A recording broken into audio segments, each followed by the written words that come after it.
Les oiseaux marins passent une grande partie de leur existence à défier le vent, le froid et les vagues.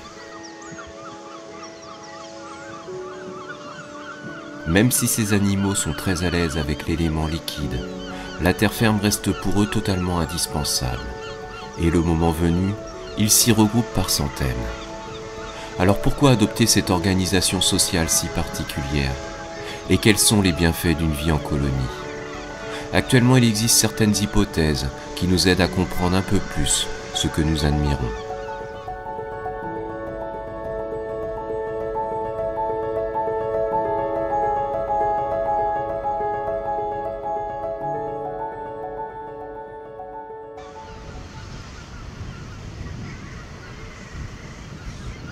Les goélands s'approprient les zones végétalisées sur les hauteurs.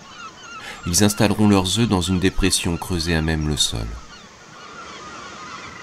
Un peu plus bas, les guillemots de Troil, eux, s'agglutinent par dizaines. Ils ont commencé à visiter la falaise pendant l'hiver pour s'y installer dès le mois de mars. Un trait caractéristique de la biologie des oiseaux marins, c'est la reproduction en colonie, qui concerne la majorité de ces espèces.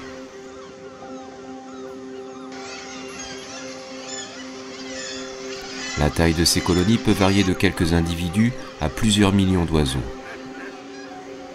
Ces regroupements sont contraints par l'environnement marin, qui n'offre que peu de zones adéquates à l'installation, au regard de sa surface. Ce qui aura pour effet de concentrer les oiseaux dans les zones les plus favorables. Un autre aspect à prendre en compte, et qui pourrait encourager les regroupements, c'est le comportement des oiseaux marins en période de nidification, qui ne peut pas être le même que celui des oiseaux vivant sur la terre ferme.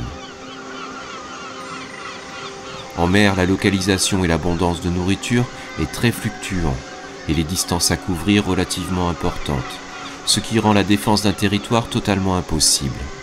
Le seul endroit à protéger, c'est l'emplacement. Et sur la falaise, plus les oiseaux sont serrés, plus les querelles sont nombreuses.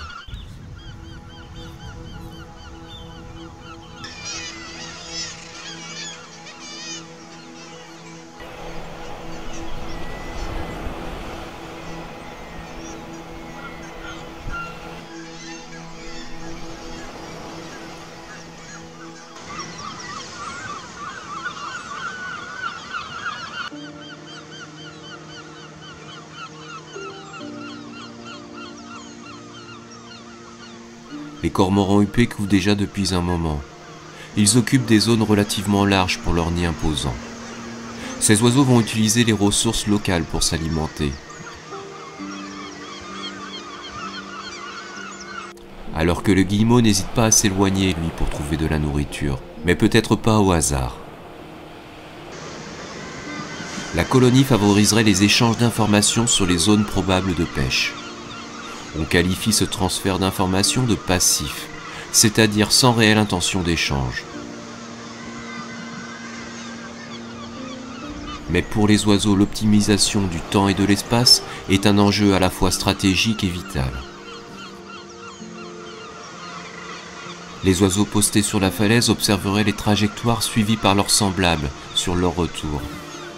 Ces informations pourraient être précieuses afin de déterminer le meilleur cap permettant de localiser efficacement les ressources alimentaires et ainsi limiter au maximum les pertes d'énergie.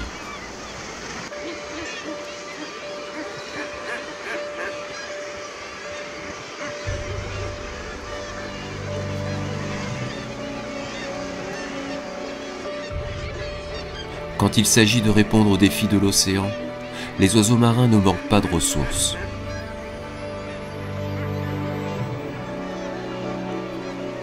Au sein d'une espèce, la concentration d'individus sur une même zone favoriserait la synchronisation du cycle reproductif, de la ponte à l'envol.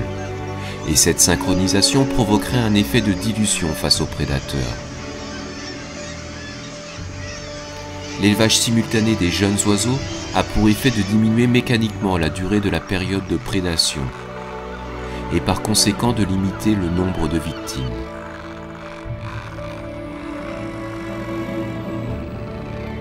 Malgré les risques associés au regroupement que sont la maladie, les tensions liées à la promiscuité ou bien encore la prédation, Les oiseaux marins ont toujours déployé des stratégies en réponse à leur environnement, et ce depuis des millions d'années.